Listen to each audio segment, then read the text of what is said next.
दतिया उपचुनाव को लेकर भारतीय जनता पार्टी में पिछले कुछ दिनों से चल रही सियासी हलचल के बीच अब एक ऐसा घटनाक्रम सामने आया है जिसने कई अटकलों पर विराम लगाने की कोशिश की है। भाजपा के वरिष्ठ नेता नरोत्तम मिश्रा ने भाजपा के राष्ट्रीय अध्यक्ष नितिन नवीन से मुलाकात की और यह मुलाकात ऐसे समय में हुई जब दतिया से उन्हें टिकट नहीं मिलने के बाद उनके समर्थकों की नाराजगी खुलकर सामने आई थी और राजनीतिक गलियारों में यह चर्चा तेज हो गई थी कि क्या नरोत्तम मिश्रा पार्टी नेतृत्व से नाराज हैं। मुलाकात के बाद नरोत्तम मिश्रा ने जिस अंदाज में अपनी बात रखी, उन्होंने साफ संकेत दिया कि वो किसी भी तरह के टकराव के मूड में नहीं है। उन्होंने दो टूक कहा कि मेरा जन्म बीजेपी में हुआ है और मैं बीजेपी में ही मरूंगा। इसके साथ ही उन्होंने ये भी कहा कि पार्टी किसी भी व्यक्ति से बड़ी होती है और एक कार्यकर्ता के रूप में उनका कर्तव्य पार्टी के फैसले का सम्मान करना है। ये बयान इसलिए भी महत्वपूर्ण माना जा रहा है क्योंकि पिछले 2 दिनों से उनके समर्थकों के विरोध प्रदर्शन ने पार्टी के लिए असहज स्थिति पैदा कर दी है। दरअसल भाजपा के दतिया विधानसभा उपचुनाव के लिए नरोत्तम मिश्रा की जगह आशुतोष तिवारी को उम्मीदवार बनाया गया और इस फैसले के बाद मिश्रा समर्थकों में जबरदस्त नाराजगी देखने को मिली।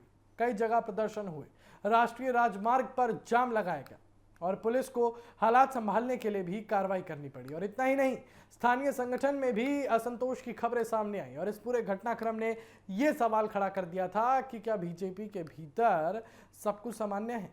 हालांकि नरोत्तम मिश्रा ने अपने बयान से इन सभी अटकलों को शांत करने की कोशिश की।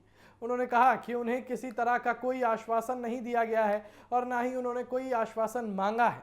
उनका कहना था कि वो पार्टी के अनुशासित कार्यकर्ता है और आगे भी उसी भूमिका में काम करेंगे। उन्होंने ये भी स्वीकार किया कि इस पूरे घटनाक्रम ने उन्हें एक बात और सिखाई है कि व्यक्ति का कद चाहे जितना बड़ा हो, लेकिन पार्टी उससे कहीं ऊपर होती है। राजनीतिक विश्लेषकों की नजर में ये मुलाकात केवल औपचारिक नहीं बल्कि भाजपा के भीतर एकजुटता का संदेश देने वाली मानी जा रही है।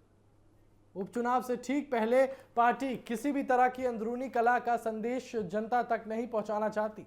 ऐसे में नरोत्तम मिश्रा का सार्वजनिक रूप से पार्टी नेतृत्व के साथ खड़ा होना भाजपा के लिए राहत की खबर माना जा रहा है। वहीं यह भी संकेत है कि पार्टी चुनावी रणनीति में संगठनात्मक अनुशासन को सर्वोच्च प्राथमिकता दे रही है। नरोत्तम मिश्रा ने अपने समर्थकों से भी संयम बनाए रखने और पार्टी के अधिकृत उम्मीदवार के पक्ष में काम करने का संदेश दिया है। इससे साफ है कि अब उनका फोकस व्यक्तिगत नाराजगी से ज्यादा संगठन की जीत पर है।